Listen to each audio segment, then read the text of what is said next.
Hey guys, welcome back to my new video.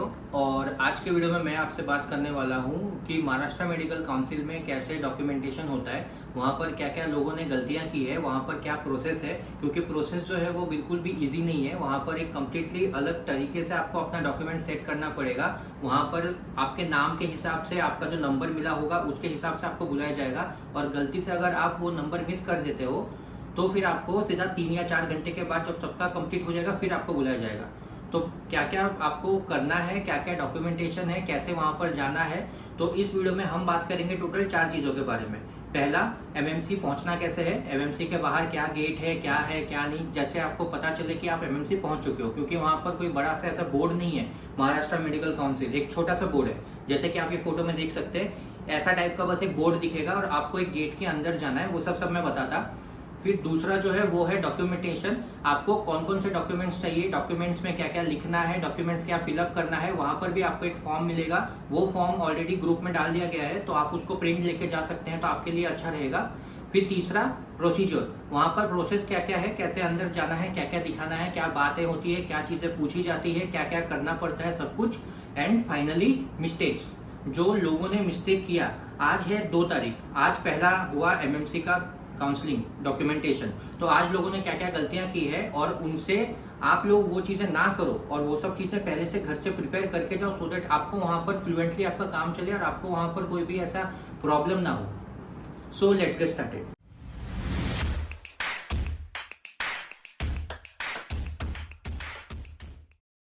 तो सबसे पहले हम बात करते हैं लोकेशन के बारे में। तो अगर आप मुंबई के नहीं हो, अगर आप बाहर से मुंबई आ रहे हो, तो और आप लोगों का स्टेशन जो है वो दादर क्रॉस करके जा रहा है सीएसएमटी छत्रपति शिवाजी टर्मिनल, तो आप दादर में ही उतर जाओ। अगर आप सीएसएमटी जाते हो, क्योंकि आप सीएसएमटी जाने के बाद आपको फिर वापस उल्टा आना पड़ेगा, तो अगर आपका स्टेशन दादर है या चिंचपोखली स्टेशन में आपका ट्रेन रुक रहा है तो सीधा वहाँ उतर जाओ, सबसे बेस्ट है। अगर आप दादर में उतरते हो, उतरने के बाद वहाँ से आपका कुछ अराउंड 100 रुपये लेगा टैक्सी वाला। टैक्सी से आप जा सकते हो उस लोकेशन पे, जैसे कि आप मैप पे पहुंच जाओगे, नेविगेशन ऑन करके आप उस लोकेशन तो जरूर पहुंच जाओगे। पहुंचने के बाद वहां पर आपको दिखेगा एक बड़ा सा एलआईसी का बोर्ड होगा। उस बोर्ड के नीचे से लेफ्ट साइड में आपको एक रास्ता मिलेगा, एक गली जैसा मिलेगा। आप उस गली के अंदर जाओ, एक गेट है, गेट में वहां पर गार्ड बैठा हुआ है। अब गार्ड को बोलो, गार्ड को पता है कि हाँ अभी बच्चे आ रहे हैं एमएमसी जाने के लिए, वो आपको बोलेगा आपको स्ट्रेट जाना है, सीधा सीधा जाके सबसे एंड में जाके लेफ्ट लेना है। वहां जैसे आप लेफ्ट लोगे, एक गली जैसा रहेगा लेफ्ट में। लेफ्ट लेने के बाद वहां पर आपको दिखेगा एमएमसी का बोर्ड। ये बोर्ड जो आपको दिख रहा है, ये बोर्ड से आपको लेफ्ट के अंदर फिर अंदर घुसना है। वहां पर लोग हैं, स्टूडेंट्स हैं, आपको पता चल जाएगा। फर्स्ट फ्लोर पे आपका हो रहा है सब कुछ प्रोसीजर। जो ग्राउंड फ्लोर है वहां पर पेरेंट्स जो है वो लोग आके बैठ सकते हैं और स्टूडेंट्स को जाना है फर्स्ट फ्लोर।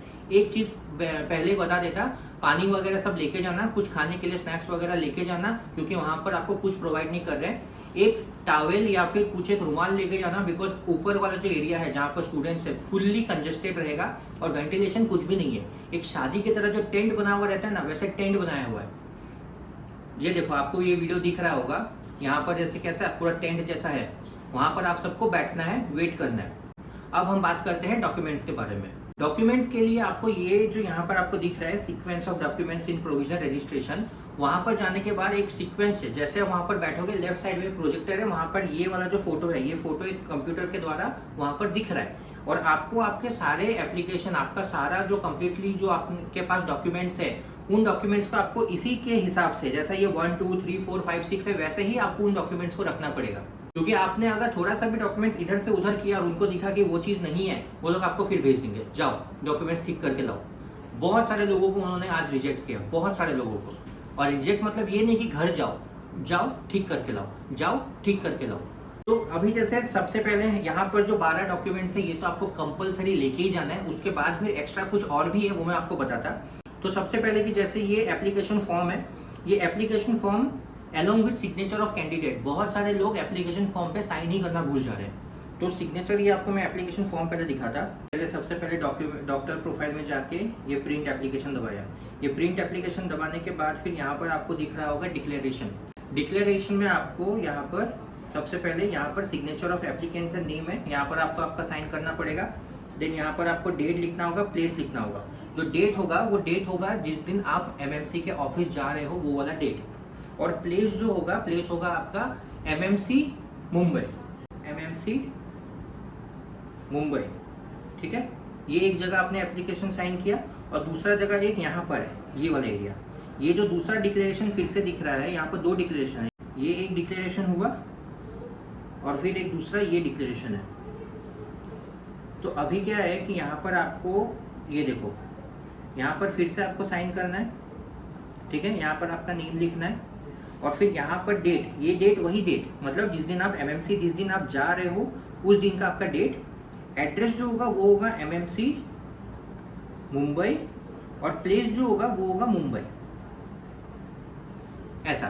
तो आपको 2 जगह साइन करना है, नाम लिखना है, प्लेस वगैरह लिखना है और उसके बाद फिर नीचे जो ये लिखा हुआ है फॉर ऑफिस यूज ओनली, उसको मत टच करना, वो आपके बिल्कुल भी काम का नहीं है, ठीक है। उसके बाद फिर से अभी हम देखते हैं फिर और क्या क्या है।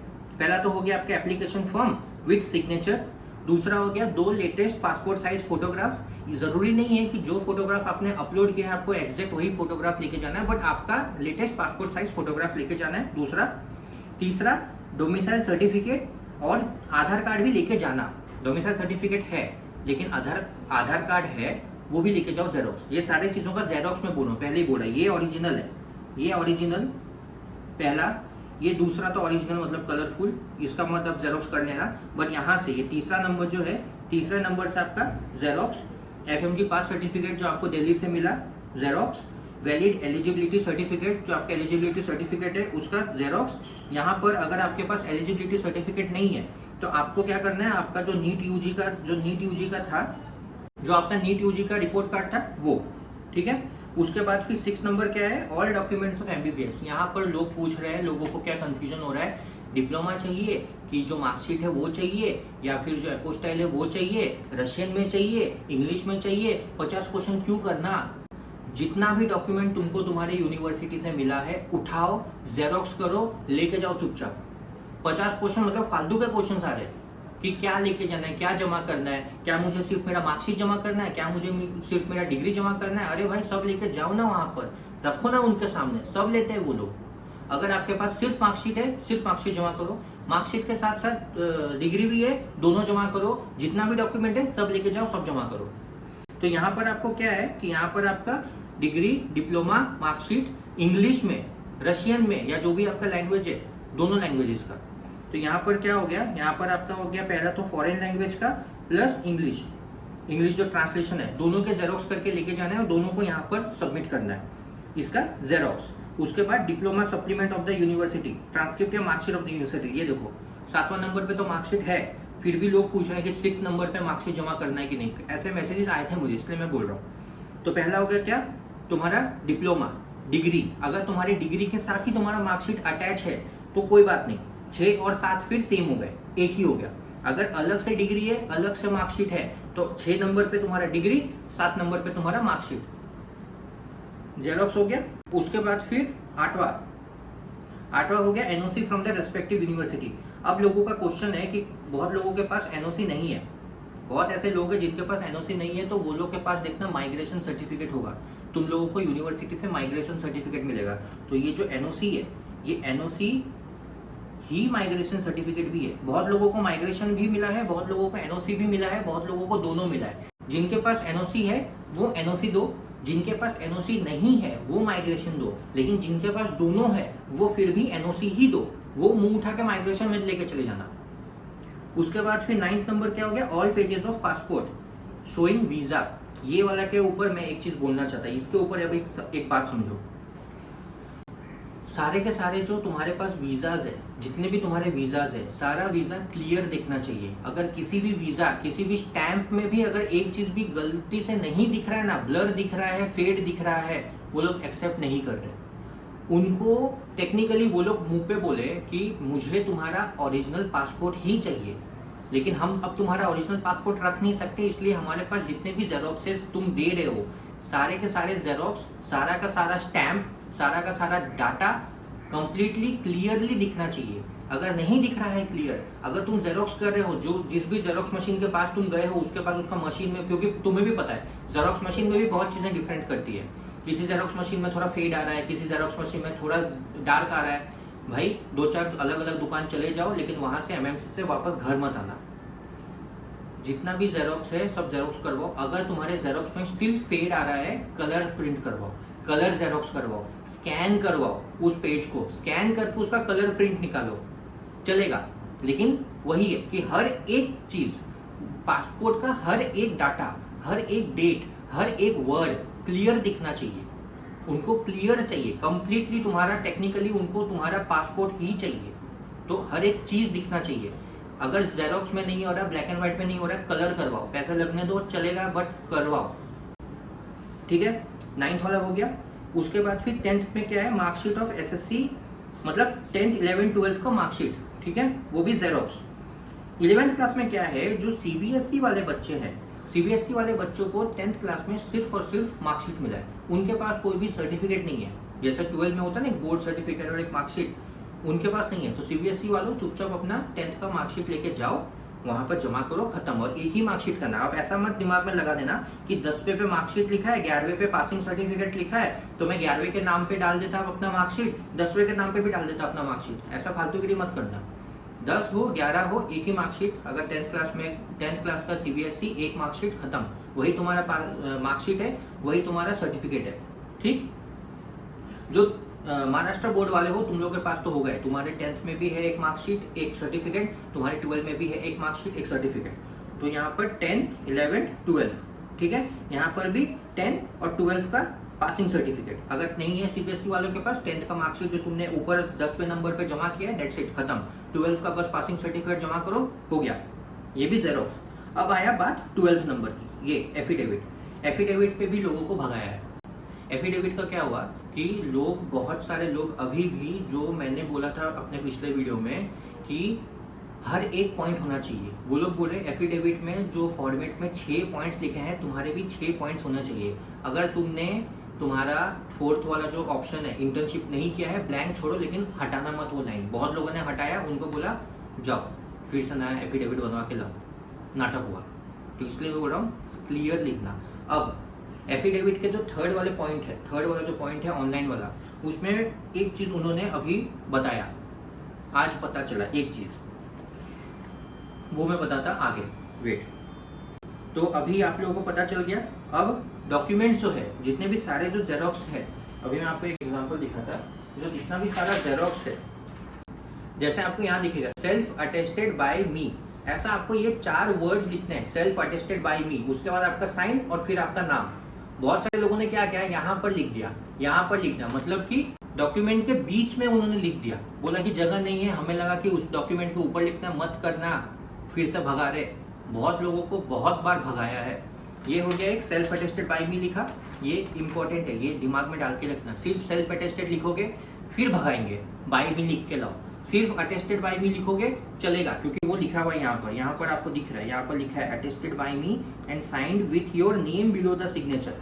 सिग्नेचर के नीचे आपका नाम भी लिखना है, सिर्फ साइन करके नहीं छोड़ना है, ठीक है। लेकिन सेल्फ अटेस्टेड बाय मी लिखा तो भी चलेगा, मतलब ओके, सेल्फ अटेस्टेड या अटेस्टेड दोनों सेम है, लेकिन बाय मी होना चाहिए, ये दोनों वर्ड होने चाहिए।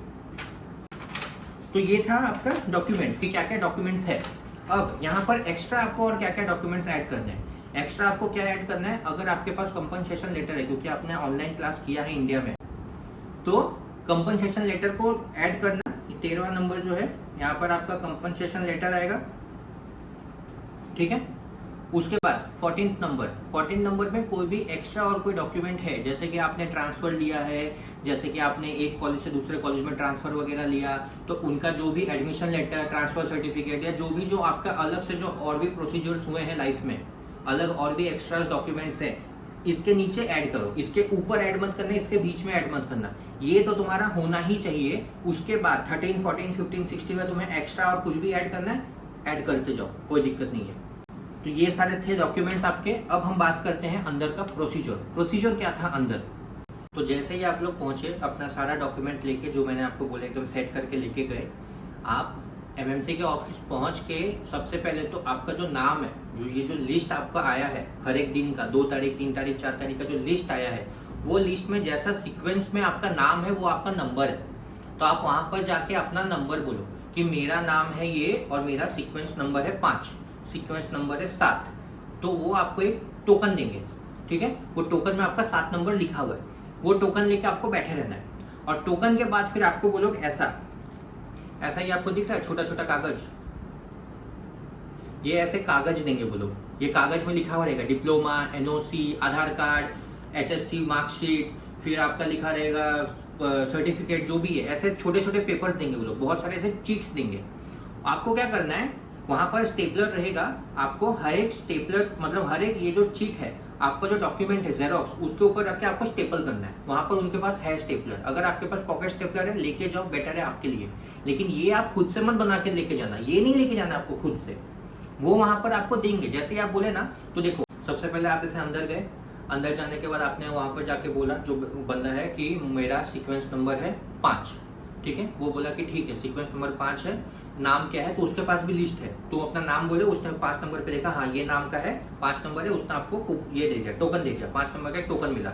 टोकन के बाद फिर ऐसा जो ये जो छोटे छोटे पेपर्स है ना, ऐसे पेपर्स वो 12-13 पेपर्स ऐसे वो देगा, 13 पेपर्स वो आपको दिया, ठीक है, 12 पेपर आपको देगा, 12 या 13 देख लेना, और उसमें सब चीज़ लिखा हुआ है, डिप्लोमा, एनओसी, मार्कशीट, एचएस क्या सर्टिफिकेट, जो भी है चीज़ें, एनओसी, ये वो सब कुछ लिखा हुआ है। आपको क्या करना है, जो आपके पास डिप्लोमा है, जो डिप्लोमा हुआ, अभी डिप्लोमा का देखो, जो इंग्लिश ट्रांसलेशन है, उस इंग्लिश ट्रांसलेशन के ऊपर इसको स्टैंप क्लिक मारना है, स्टेपल मारना है, ठीक है।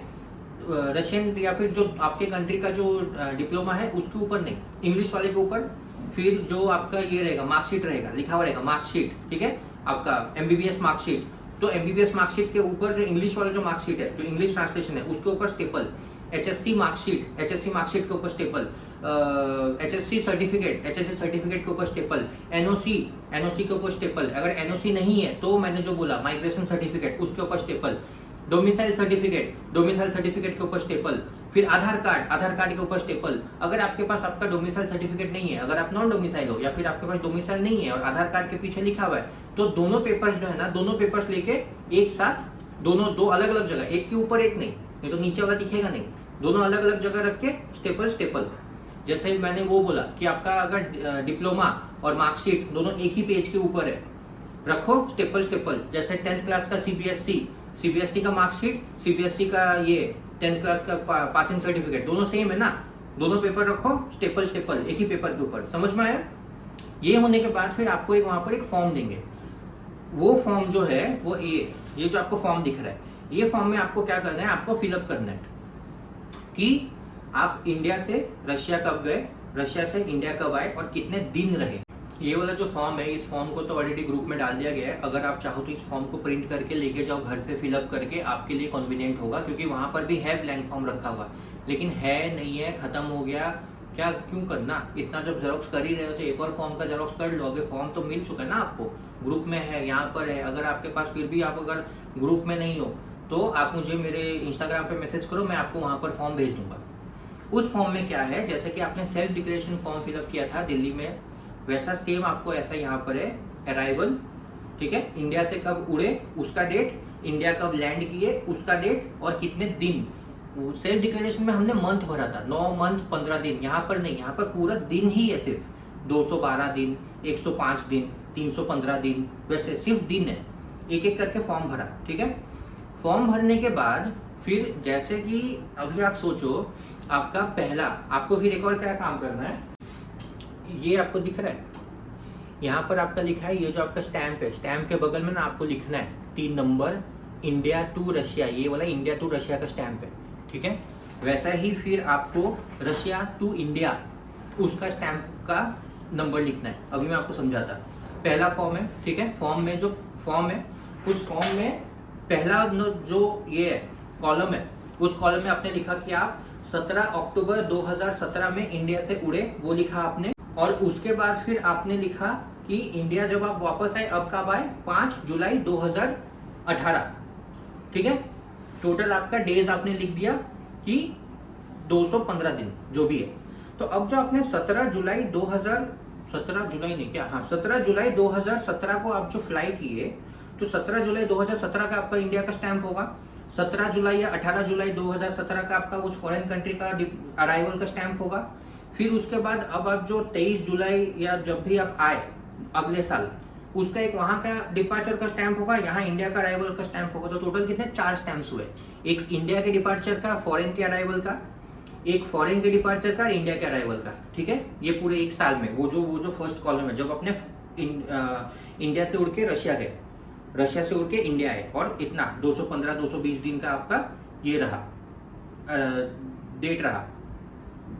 अब आपको क्या करना है, जो 1 नंबर कॉलम है अब आपको ढूंढना है आपके उस जेरोक्स में, जो पासपोर्ट का जो आपका स्टैंप है, वो पासपोर्ट के स्टैंप में आपको जो आपका इंडिया का स्टैंप है उसके बगल में लिखना 1, जो रशिया का स्टैंप है उसके बगल में भी लिखना 1, जो फिर से रशिया का जो अराइवल डिपार्चर का स्टैंप है उसके बगल में लिखना 1, और फिर इंडिया का जो अराइवल का स्टैंप है उसके बगल में लिखना 1। तो टोटल 4 आपको स्टैंप के बगल में लिखना है 1, और उसके स्टैंप के नीचे फिर आपको लिखना है India to Russia, Russia to India. तो ये चीज़ दिमाग में रखना, जितने भी नंबर का कॉलम है, कॉलम 1 2 3 4, हर एक कॉलम के ऊपर 4 ही आपके स्टैम्प्स होंगे, 4 से ऊपर नहीं होंगे। अगर कोई बोलेगा कि मैं कोविड के टाइम पे रशिया से इंडिया आया, फिर 1 साल यहाँ पर रहा, फिर इंडिया से रशिया गया, गए ना भाई। तो रशिया से इंडिया आए, ठीक है, इंडिया से रशिया गए, तो तुमको ऐसे भी 4 ही स्टैम्प लग रहे हैं, तो एक ट्रैवल के 4 स्टैम्प। वो जो कॉलम है 3 नंबर कॉलम 3 3 3 3, और उसके नीचे का बस स्टैंप का लिख देना कि ये कौन सा स्टैंप है, ये इंडिया का स्टैंप है कि रशिया का स्टैंप है। तो जैसे कि इंडिया से रशिया जा रहे हो ना, तो इंडिया टू रशिया, रशिया पहुंचे, रशिया का अराइवल है तो लिखो रशिया अराइवल, फिर रशिया का डिपार्चर तो रशिया टू इंडिया, फिर इंडिया का अराइवल, इंडिया अराइवल, ऐसा। तो इससे क्या समझ में आएगा, क्योंकि वो लोग को समझ में नहीं आ रहा है, क्योंकि बहुत सारे लोगों का क्या है ना, अलग अलग कंट्रीज के किसी का गोल है, किसी का स्क्वायर है, क्या नहीं। बेटर ये है, बेस्ट ऑप्शन नीचे लिख दो, ताकि सामने वाला तुम्हें कुछ क्वेश्चन पूछ ही ना सके, उसको पहले से पता हो कि हाँ, क्योंकि वो लोग बाद में रीचेक कर रहे हैं, वो लोग जो डिक्लेरेशन फॉर्म है ना उसको रीचेक कर रहे हैं कि 3 नंबर पे वो लोग देख रहे हैं, 3 नंबर पे तुमने लिखा है फॉर एग्जाम्पल बोल रहा बस 1 मई 2020 से, मतलब इंडिया से उड़े 1 मई 2020 को, इंडिया में लैंड किया 1 जून 2021 को। तो अब 1 मई 2020 जो 4th कॉलम में है, वो लोग अब चेक करें कि 1 मई का, हाँ 1 मई के बगल में 4 नंबर लिखा है और नीचे लिखा है इंडिया टू रशिया, ठीक है, उसको समझ में आ गया कि इंडिया टू रशिया 1 मई का एक मिला। अब वो लोग ढूंढेंगे कि 1 मई का और किधर है, फिर एक देखा 4 नंबर लिखा है और एक स्टैंप है, लिखा हुआ है रशिया अराइवल, ओके, 4 नंबर का रशिया अराइवल 1 मई, ठीक है। फिर पलटाया, फिर देखा 4 नंबर पे अब एक स्टैंप है जिसमें लिखा है रशिया टू इंडिया 1 जून 2000 क्या था 21, जो भी था 21, ठीक है। अब फिर देख रहे हैं एक और 4 नंबर लिखा है और स्टैंप है, लिखा है इंडिया अराइवल 1 जून 2021, ओके। उनको समझ में आ गया कि उसने सब चीज़ लिखा है, और सारा जो सारा स्टैंप है वो क्लियर दिखना चाहिए, जैसे ही मैंने पहले बोला है, कलर प्रिंट करवाओ, स्कैन करवाओ, कैसा भी करवाओ, लेकिन एग्जैक्ट सेम एकदम 100% क्लियर दिखना चाहिए। एक प्रॉब्लम, एक मेजर प्रॉब्लम बहुत सारी बार क्या हो रहा है, जो वीज़ा है, वीज़ा के ऊपर ही वो लोग स्टैंप मार देते हैं, जो वीज़ा है कलरफुल वीज़ा है उसके ऊपर ही स्टैंप है, समझ में नहीं आ रहा क्या लिखा है, उसका स्कैन करवा के ना कलर प्रिंट करवा लो, कि एटलीस्ट तुम्हारा पासपोर्ट और तुम्हारा वो जो जेरोक्स है दोनों सेम दिखे, वो बंदा देखेगा कि अच्छा एक्चुअल में पासपोर्ट में ही वो चीज़ एकदम क्लियर नहीं समझ में आ रहा, एक्चुअल पासपोर्ट में ही ऐसा नहीं, और सेम स्कैन कलर प्रिंट दे दिया सामने उसको, बोलो लो भाई अब मैच कर लो, ठीक है, ठीक। उसके बाद फिर ये सब हुआ, क्या क्या टोकन मिला, सारा छोटा छोटा पेपर मिला, स्टेपल मार लिया, तुमको सेल्फ डिक्लेरेशन फॉर्म मिला या फिर घर से लेके जाओ उसको फिलअप कर लिया, सारे डॉक्यूमेंट्स तुमने सेट बाय सेट एकदम सेट कर लिए। अब अंदर गए, अंदर जाने के बाद अंदर जाते टाइम तुमको मिलेगा एक फीडबैक फॉर्म, वो फीडबैक फॉर्म बाद में तुम्हें फिलअप करना है। अंदर गए, अंदर जाने का अपना सबसे पहले अपना टोकन दिया, टोकन देने के बाद वो तुमको एक एक डॉक्यूमेंट पूछेगा, एप्लीकेशन ये लो, ये लो, वो ये लो, ये वो लो, दे दिया, ठीक है। वो फिर सब लेगा, लेके चेक करेगा कि सब चीज़ सेट बाय सेट है कि नहीं, उनको याद है या फिर उनके बगल में भी वो फोटो है, देखेंगे हाँ एनओसी के बाद क्या आना चाहिए, ये आना चाहिए, पलटा के देखा, और वो छोटा वाला पेपर भी वहाँ पर है, तो वो भी उन लोग को आंखों में जा रहा है कि वही वाला चीज़ लिखा हुआ है कि नहीं, हाँ, ओके, ठीक है, ये सब हो गया। फिर वो लोग तुमसे ना तुम्हारा पासपोर्ट साइज फोटोग्राफ मांगना ही भूल जाते हैं, दे दो कि ये लो भाई पासपोर्ट साइज फोटोग्राफ, ये रहा मेरा डिक्लेरेशन, ये रहा मेरा ये, और सारा का सारा ओरिजिनल डॉक्यूमेंट्स भी लेके जाना है साथ में, कोई भी ओरिजिनल डॉक्यूमेंट वो लोग मांग सकते हैं कि मुझे तुम्हारा 12th क्लास का एसएससी का ओरिजिनल डॉक्यूमेंट दिखाओ, ये लो, तुम्हारा एनओसी दिखाओ, ये लो, तुम्हारा डिग्री दिखाओ ओरिजिनल, ये लो, वो लोग फिर मैच करते हैं। ऐसे ही रैंडमली वो लोग चेक करेंगे, ये नहीं कि हर एक ओरिजिनल चीज़ उठा के हर एक चीज़ देखेंगे ना, लेकिन हाँ कुछ भी मांगेंगे, लेकिन मांगेंगे ज़रूर, किसी का छोड़ नहीं रहे, हर किसी से मांग रहे। सारा का सारा डॉक्यूमेंट वो लोग चेक करेंगे, सारा का सारा डॉक्यूमेंट वो लोग देखेंगे, कहीं भी कुछ प्रॉब्लम हुआ वापस जाओ। अब ये था प्रोसेस। ये प्रोसेस कंप्लीट होने के बाद दैट्स इट, डन, हो गया तुम्हारा कंप्लीट। अब हम बात करेंगे मिस्टेक्स के बारे में, जो मिस्टेक्स लोगों ने किया है। पहला, लोगों ने वो जो सेट करके रखा हुआ है ना, वो बाहर ऑलरेडी है लिखा हुआ प्रोजेक्टर में, फिर भी लोग करके नहीं जा रहे हैं। वो लोग देख रहे हैं, जैसे ही चेक करें कि इसके बाद वो नहीं आया, जाओ बाहर ठीक करके लाओ, पहला। दूसरा, जो लेट आ रहा है, जैसे कि किसी का 5 नंबर है और वो आया लेट और 7वां या 8वां चल रहा है, बोलेंगे ठीक है रुको पूरा खत्म होने दो, फिर 3 घंटा 4 घंटा बिठा के रखेंगे। तो टाइमली जाना, टाइम से पहले जाना। 2, तीसरा, एफिडेविट। एफिडेविट हर एक चीज 6 के 6 पॉइंट्स होने चाहिए। 6 के 6 पॉइंट्स होने के बाद ही वो लोग एफिडेविट ले रहे हैं। हाँ, ऑनलाइन का जो है ना ड्यूरेशन, वो लोग वहाँ चेक नहीं कर रहे हैं, बट ऑनलाइन ड्यूरेशन के बारे में कैसे चेंज करना है मैं बताता। रुको, पिछले वीडियो में जैसा मैंने बताया था वैसा नहीं है, उन्होंने खुद बताया कि कैसा कैसा है बोलता।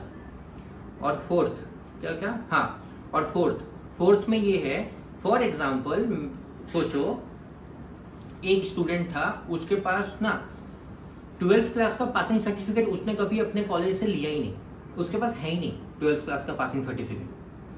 अब वो बोल रहा है कि 12th क्लास का पासिंग सर्टिफिकेट मेरे पास है ही नहीं, बोल रहा है घर जाओ, घर से लेके आओ। अरे नहीं है घर पे भी, मैंने लिया ही नहीं है, मेरे पास है ही नहीं, एग्जिस्ट ही नहीं करता।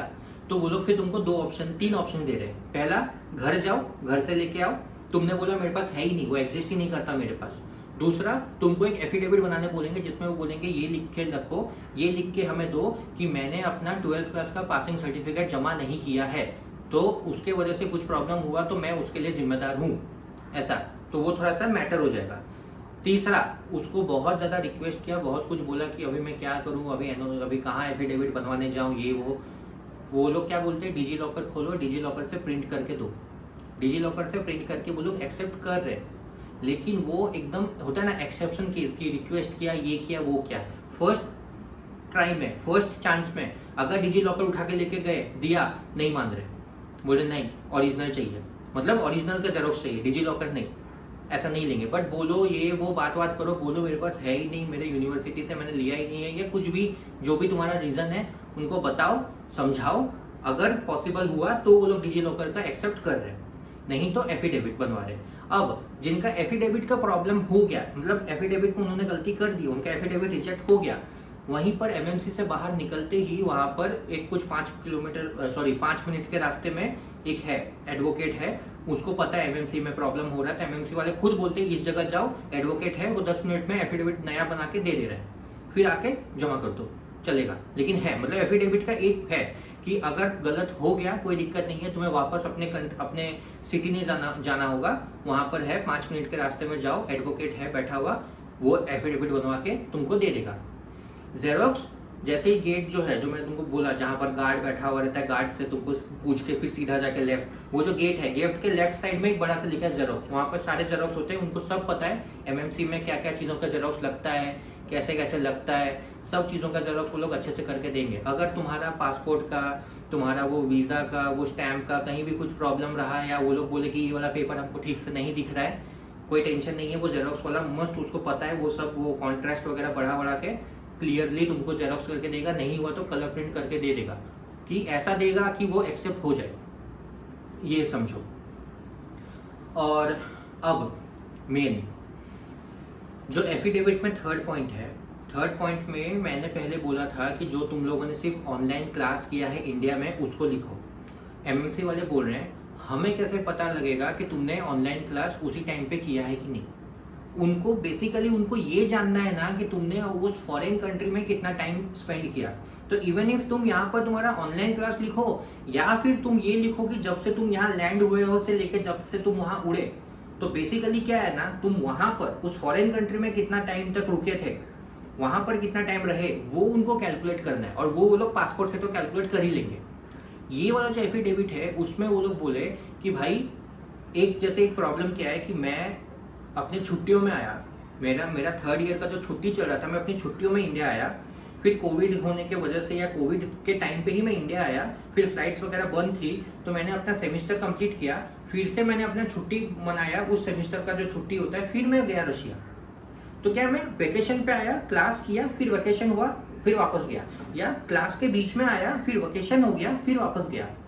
वो लोग बोल रहे हैं जब से तुम यहाँ आए, तुमने लैंड किया, जब तुम यहाँ पहुंचे, जिस भी समय से लेकर जब तुम वापस उड़े, वो पूरा ड्यूरेशन लिखो थर्ड पॉइंट पे, क्योंकि हमें नहीं पता कि तुम सच बोल रहे हो कि झूठ, तुम्हारा कौन सा वेकेशन चल रहा है, तुम्हारा क्या चल रहा है। बिकॉज टेक्निकली क्या हो रहा है कि अगर तुम बोलो कि मैंने अपना सिर्फ 5 महीने का ड्यूरेशन यहाँ पर काटा, इंडिया में सिर्फ 5 महीना मैंने ऑनलाइन किया, लेकिन और जो स्टार्टिंग का 3 महीना और बाद का 2 महीना, टोटल और 5 महीना मेरा छुट्टी चल रहा था, उनको फर्क नहीं पड़ता छुट्टी से।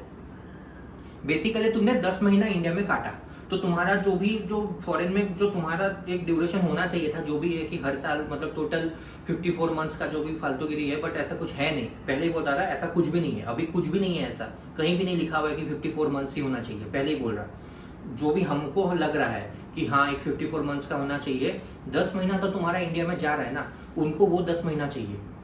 समझ रहे हो? सिर्फ पढ़ाई नहीं, बट जब से तुम इंडिया आए, तुमने पढ़ाई की, फिर तुम वापस गए, तो इंडिया आए से लेकर जब तक वापस गए, जो बीच का जो पूरा ड्यूरेशन है, उसको पूरा ड्यूरेशन चाहिए।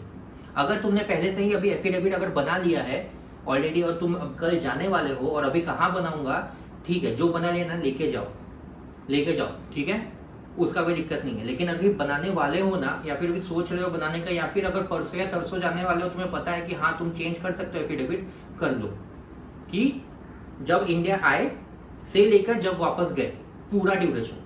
बीच में जब भी जितना भी पढ़ाई किया है उनको उससे फर्क नहीं पड़ रहा। उनका मेन प्रॉब्लम क्या है, उनको मेन क्या जानना है, तुम उस फॉरेन कंट्री में कितने दिन रहे, कितने महीने रहे, और वो सेल्फ डिक्लेरेशन से, पासपोर्ट के और इसके स्टैम्प से पता चल जाएगा। तो तुम्हारे इसमें कुछ भी लिखा रहे उससे फर्क नहीं पड़ता। बट अगर हाँ ये चीज़ है, अगर बना लिया है तो कोई दिक्कत नहीं, अगर नहीं बनाया या फिर चेंज कर सकते हो कर लो, ये इंपॉर्टेंट है। मैंने मैक्सिमम चीज़ें तो कवर कर दी। डॉक्यूमेंट्स क्या क्या चाहिए पता चल गया, डॉक्यूमेंट्स कैसे सेट करना है पता चल गया, डॉक्यूमेंट्स में कहाँ साइन करना है पता चल गया, सेल्फ अटेस्टेड बाय मी लिखना है पता चल गया, अंदर का प्रोसेस क्या क्या होता है, कूपन वगैरह मिलता है, कूपन वगैरह से और सेल्फ डिक्लेरेशन का वो फॉर्म मिलता है, फिलअप कैसे करना है, एफिडेविट कैसे भरना है, लोगों की गलतियाँ क्या हो रही थी, बस यही था।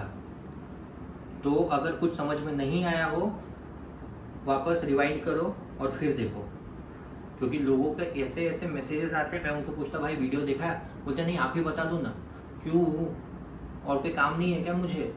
मैं बैठ के लोगों के 20-50 लोगों के मेरे को मैसेजेस आते जा रहे हैं और एकदम ऐसा बकवास मैसेज आ रहा है। मैं बोल रहा हूँ भाई मैंने ये कवर किया है वीडियो में, जाके वीडियो देख लो। हाँ वीडियो देखा, समझ में नहीं आया, ऐसा कुछ है ही नहीं जो समझ में नहीं आएगा, फिर से वापस करो, फिर से देखो।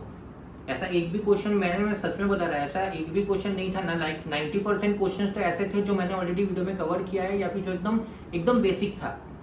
एक का था कि मैंने मेरे यूनिवर्सिटी से मुझे एनओसी नहीं मिला है तो मैं क्या करूं। मैं बोला ठीक है, एनओसी नहीं मिला है, दोस्तों से पूछो, माइग्रेशन वगैरह जो है उसका हो सकता है, वो अगर है तो वो दिखा देना, ऐसा मैंने उनको बोला। ठीक है, तो ये एक क्या था, लेजिट क्वेश्चन था कि हाँ एनओसी नहीं है तो मैं क्या करूँ। अब दूसरे तरफ का मैं क्वेश्चन बोलता, एक बंदा क्या बोल रहा है कि मेरा जो एफिडेविट है उस एफिडेविट पे 4th पॉइंट पे मैं इंटर्नशिप किया नहीं हूँ तो मैं उसको ब्लैंक छोड़ दूँ क्या, मतलब उड़ा दूँ क्या। मैं बोला भाई मैंने वीडियो में बोला है कि नहीं हटाना है, उसको रखना है, फिर भी मुझे वही क्वेश्चन पूछ रहा है। सेम चीज़ मुझे जो पता था ना कि लोग जो गलतियाँ कर रहे हैं, मैंने ऑलरेडी वीडियो में कवर किया, फिर भी वही क्वेश्चन आ रहा है।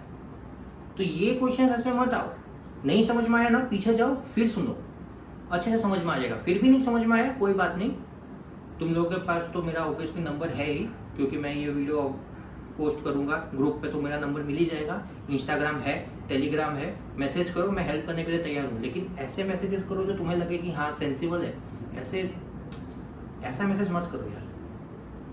So that's it for today, and ये वीडियो बहुत लंबा हो चुका है, सो गुड बाय।